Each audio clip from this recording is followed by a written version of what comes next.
എല്ലാവർക്കും മഴവിൽ മീഡിയയിലേക്ക് സ്വാഗതം. ആദ്യമായിട്ടാണ് നമ്മുടെ ചാനൽ കാണുന്നതെങ്കിൽ സബ്സ്ക്രൈബ് ചെയ്യാൻ മറക്കല്ലേ.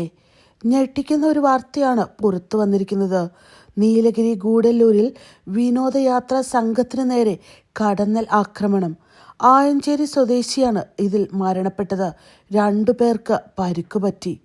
നീലഗിരി സൂചിമല ഭാഗത്ത് വിനോദയാത്രയ്ക്ക് വന്ന ആയഞ്ചേരി സ്വദേശികളെയാണ് കടന്നൽക്കൂട്ടം ആക്രമിച്ചത്.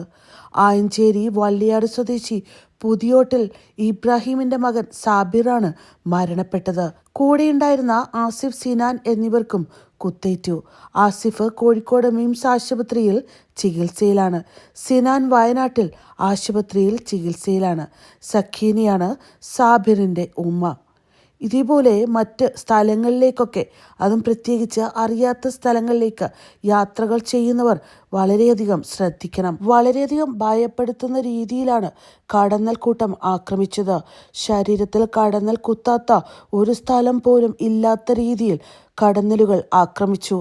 അറിവില്ലാത്ത സ്ഥലങ്ങളിലേക്ക് യാത്ര പോകുമ്പോൾ വളരെയധികം ശ്രദ്ധിക്കുക. കുഞ്ഞുങ്ങളെയും മറ്റും നമ്മൾ നന്നായിട്ട് സംരക്ഷിക്കണം. കടന്നൽക്കൂടുകളും തേനീച്ചക്കൂടുകളുമൊക്കെ വലിയ അപകടകാരികളാണ്. ഇവ കൂട്ടത്തോടെയാണ് ആക്രമിക്കുക. നമുക്കതിൽ പിടിച്ചു നിൽക്കാനായിട്ട് സാധിക്കത്തില്ല. സന്തോഷിക്കാനായിട്ട് കൂട്ടുകാർ ചേർന്ന് നടത്തിയ യാത്ര ഇത്ര ദുരന്തപൂർണമാവുമെന്നവർ സ്വപ്നത്തിൽ പോലും വിചാരിച്ചിട്ടുണ്ടാവില്ല. ഇത്ര വലിയൊരു വേർപാട് താങ്ങാനുള്ള ശക്തി ആ മാതാപിതാക്കൾക്ക് കൊടുക്കണേ എന്ന് മാത്രമേ നമുക്ക് പ്രാർത്ഥിക്കാനായിട്ട് പറ്റുകയുള്ളൂ. യാത്രകൾ പോകുന്ന എല്ലാവരും ശ്രദ്ധിക്കുക.